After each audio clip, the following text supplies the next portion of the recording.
Hello and welcome back to our series. This is lesson 12 in the series. We've covered a lot of ground so far. We're going to keep moving forward. And in this lesson, or the title of this lesson here is Casting Our Cares. Um, I can say from experience that uh, looking back on the previous lesson, we talked about receiving grace. Um, Receiving grace is like it's inextricably you can't separate it from casting your cares, in my opinion. And it was through the process of me learning how to cast my cares that I actually began understanding by my own personal revelation that the Lord gave me on how to receive grace. And so um, I'd have difficulties um, even wanting to pray. And it took me a long. And when I say wanting to pray, I mean it was almost like it wasn't that I just didn't want to pray. I don't have time for it. It was like I wanted to not pray. It's like I wanted to bask in the bad attitude nature that I had at the time of not praying, and I just wanted to stay that way. It was such a strong um, disposition against wanting to pray, and while at the same time knowing that I needed to, and that it was the only way I was going to get out of a storm, a trial, the darkest trial of my life that I was in, is how I learned how to cast my cares and receive grace. And at the time they seem kind of separate, but I've learned that there's really no way to separate the two for me. And so this will be more of a somewhat practical lesson, but in the summer of 2021, I got sick with COVID, and it was the first time I had it. And um, we'd went over a year and a half. No one in our church had gotten COVID, and I wasn't trying to be cavalier about it or anything. I wasn't particularly worried about it for myself. And in the beginning, we did stop in-person services voluntarily for a few months because we had elderly people, several of which had lung conditions and heart conditions, and we just didn't know anything about COVID. And there was so much information on the internet about what it was, and you had to be afraid of it. Oh, it's the common cold. No, it's the worst thing in the world. And I didn't know. So I prayed, and that's what I felt to do. And we resumed services, and for a year and a half, no one got COVID, not one person. And um, the then that's following summer. So COVID started in March 2020. So it's 4th of July week. Uh, COVID hit our church, and I mean, just about everybody got it. And it was when the Delta variant came out, which was one of the, worst variants that were out. I don't know if it was the worst. I just know it was a bad one. And I apparently was one of the first ones in this area to get that because I was in the hospital when they were coming out saying that this Delta variant's going around. And I remember when I went into the hospital, nothing was going on. And I remember when I left, there were stretchers lined up down the hallway because they'd run out of rooms, people. And, that was a tough time in my life. And 5 of us from the church, there was a lot of us that got COVID, but 5 of us actually went into the hospital. 4 of us were in consecutive rooms, and the 5th one was down at the end of the hallway, all at one time. And 3 of the individuals that went in there with us didn't come out. And that it sent me into a spiral. I was a young pastor, and I only been pastoring for a couple of years. This is kind of the first loss as a pastor I'm struggling with. I mean, these were people that I'd reached for. Some I was still reaching for. It was when I got out of the hospital and I got home. They had the hospital shut down, and you couldn't get in and out. You couldn't go see somebody with COVID.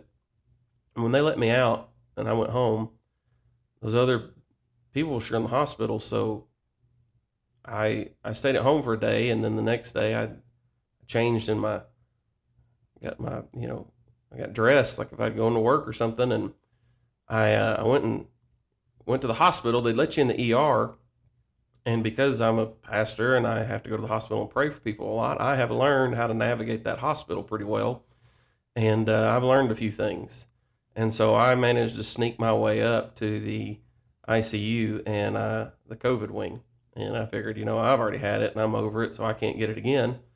And so I was going up there multiple times a day, still recovering. I wasn't doing great. And I was going up there and praying for those people because I just could not afford to lose them for my faith's sake. I needed God to heal them. And that was not God's will.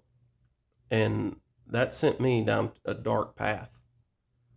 When I got COVID, it wasn't bad in the beginning. I felt like I had a sinus infection.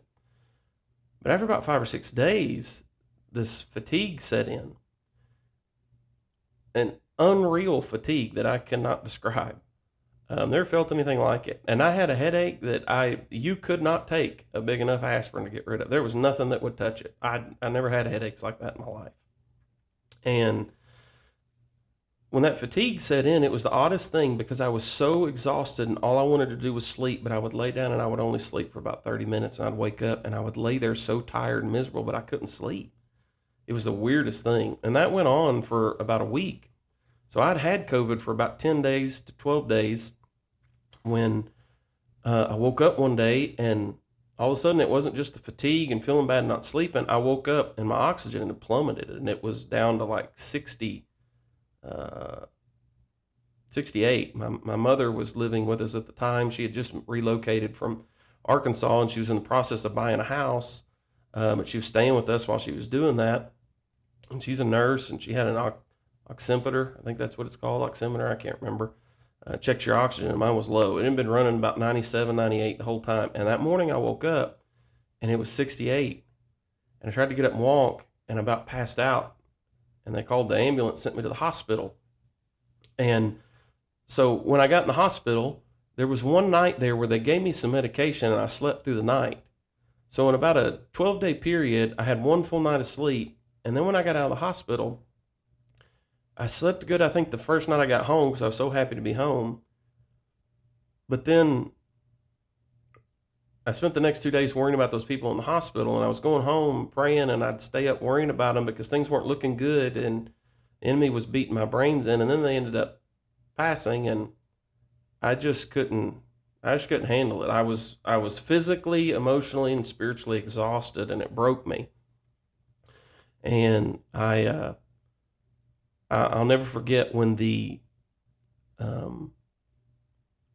third individual died. I was in my office at the church. I was somewhat recovered, and I was getting ready for a church service that I was going to live stream. The first time I was going to be speaking to our people since being sick. I was just going to live stream it because everybody still had COVID.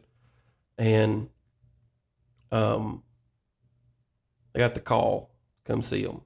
That was it. And wasn't going to be long. They were taking them off the vent. And that's when I hit rock bottom.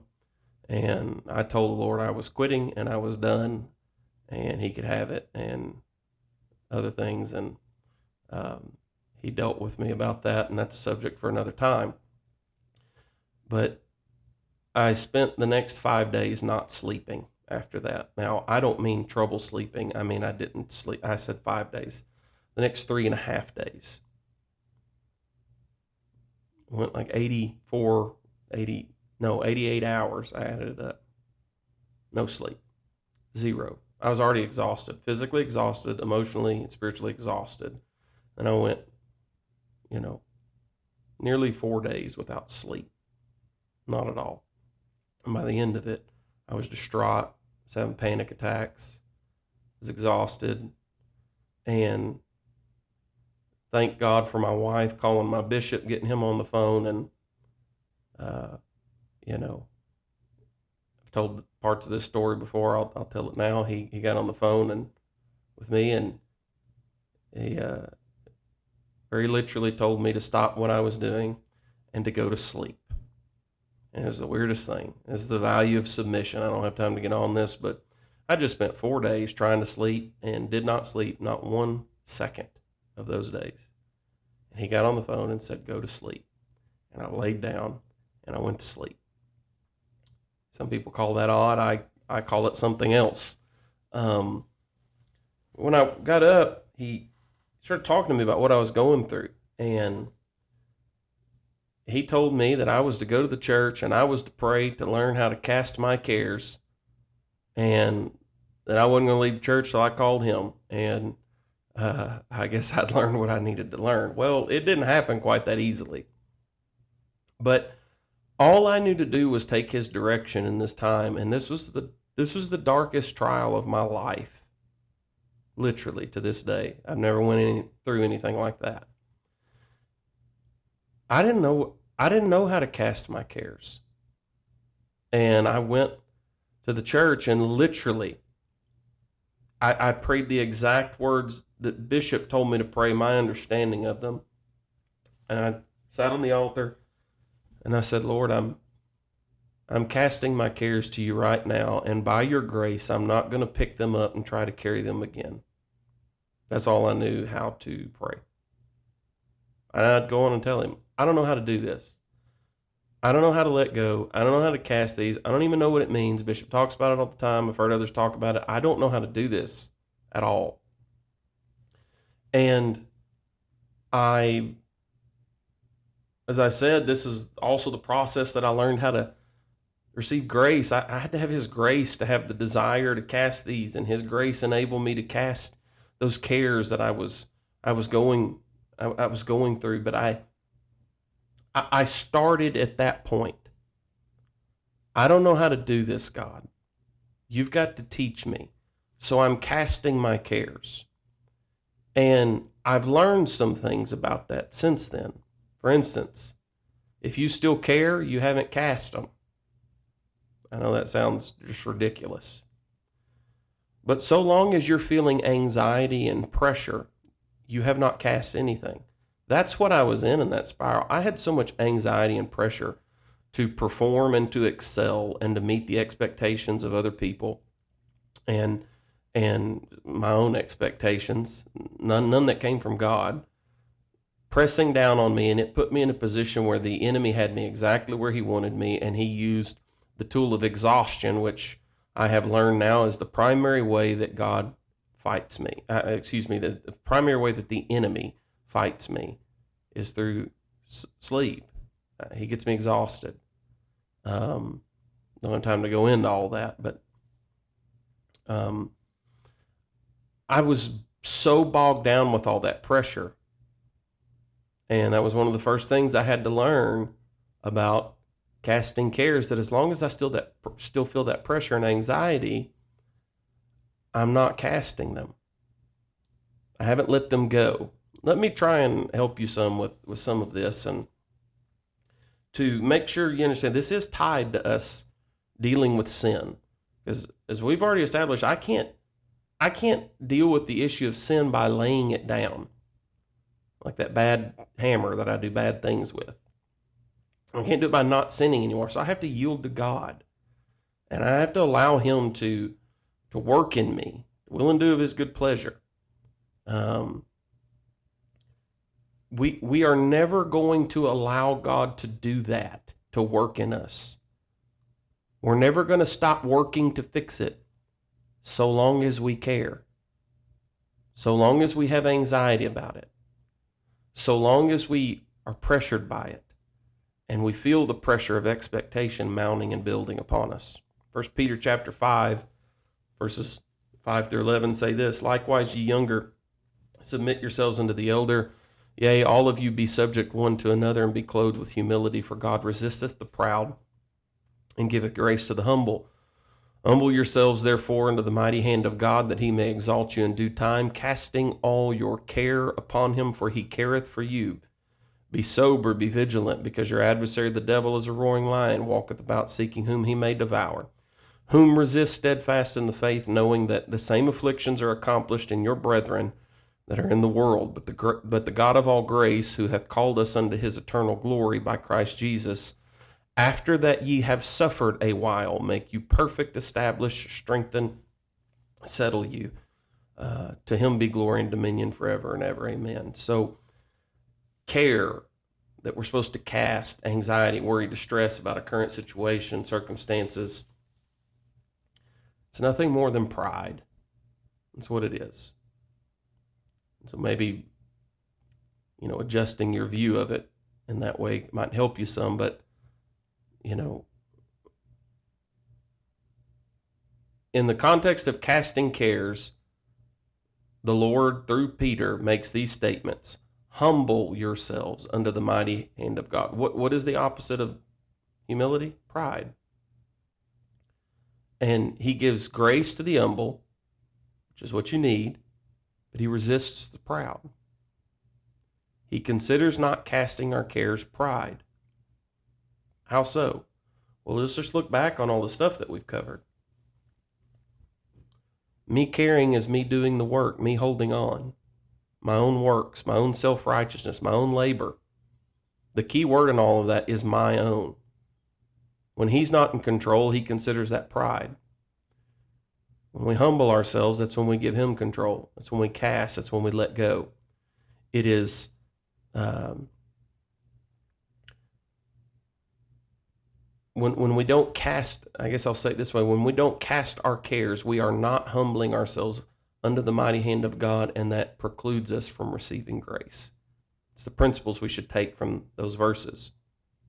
And on another note, in that statement, the context of humbling ourselves and casting our cares, he makes that in the context of interpersonal relationships. That chapter starts off with the younger, you got to submit yourselves to the elder and be subject one to another, clothed with humility, all that. And one of the things you'll notice about cares and anxiety and pressure, this is how you know you're not casting it, it always affects our relationships with others. If you don't believe me, you're not paying attention in your own life to how much it affects people. You come home as a father, a husband, a provider, and you're carrying the anxiety and the burden and the pressure of providing. You're either going to excel at it and be happy because you've accomplished so much, and that tends to lead to pride, or you are going to fail at it, and then the pressure is going to become worse, and it's real, and you're going to take that out on people in your home. I've done it. And I don't know anybody else that hasn't, to be honest, when they're in that situation. Care and anxiety, it always affects our relationships with others in the church, in our family, in our marriage, our children, all of that. And the only answer for it is to humble ourselves by casting our cares. It's not talking about, humility in our perception of ourselves, only in the sense that we perceive ourselves this way. He made me, he runs the shots, I'm not in control. That's the only self-perception of humility that God wants in this scenario. But the humility is by casting cares. I'm not in control.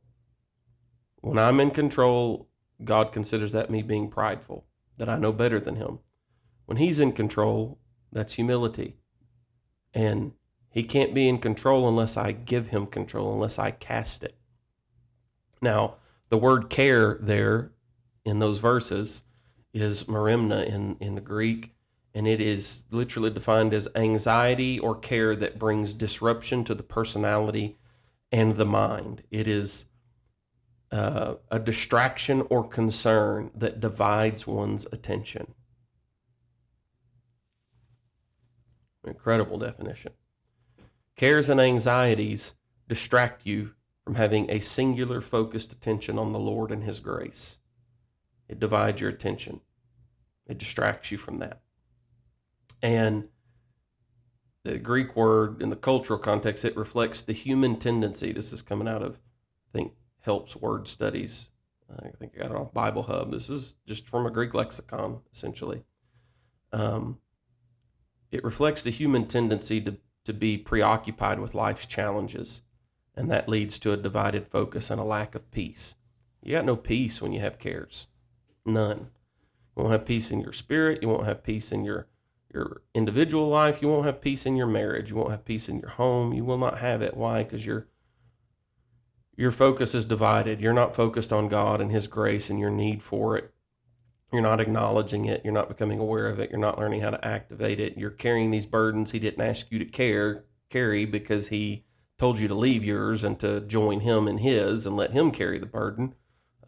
Matthew 11, chapter 28, or chapter 11, verses 28 through 30. And that's what happens when we're carrying those cares. It divides and fractures a person's being into parts. Fractures our being. And you contrast that with the word careth, casting all your cares upon Him, for He careth for you. The word careth there is melei in the Greek. At least that's the root of it. Melo. I'm not quite sure how you pronounce that, but it means to take care of with forethought and provision, to pay attention. So He takes care of us with forethought and provision, and He pays attention to us. One of the things I've noticed about when we have cares that we're not casting is you almost always, and I would just say always actually, you feel like God's not paying attention to you, that He's not listening to you. Your prayers aren't getting answered. It kind of sounds a lot like that pity party stage we've been talking about. But the word careth there for God, it means it implies an active interest or attention to, especially paying attention to, because it matters to Him. He cares for you. He pays attention to you. But He does the opposite of that if you don't let Him. He resists you. The enemy deceives us into thinking God's not paying attention to us, when in reality, He's actually ignoring us because we won't give Him our cares. If caring for us is paying attention to us, the opposite of that is not paying attention to us, which we would call ignoring. And the only way that happens is when I don't cast my cares on Him, because He considers that pride, remember? And what does it say He does to those who don't humble themselves? He resists them. He resists the proud. So those feelings that the enemy gets us to entertain in our thoughts, those thoughts he gives us, God's not listening. He didn't listen. He didn't heal those people. He didn't raise them up. Well, number one, it wasn't His will to. It is appointed unto every man once to die. And I'm nobody's maker, and I can't decide when they go and when they don't. But, he didn't answer me. He's ignoring me. He never heals when I had these thoughts. He never answers this. He doesn't care. Well, it's not that He doesn't care. He was just resisting me in my pride. Now, that doesn't mean that if I'd have cast it, He'd have raised them up. That's not what that means at all. But if I'd have cast it, I wouldn't have found myself in the pit of despair that I ended up in those weeks. The most trying time of my entire life. There's nothing else that even compares to it. It's how difficult it was for me.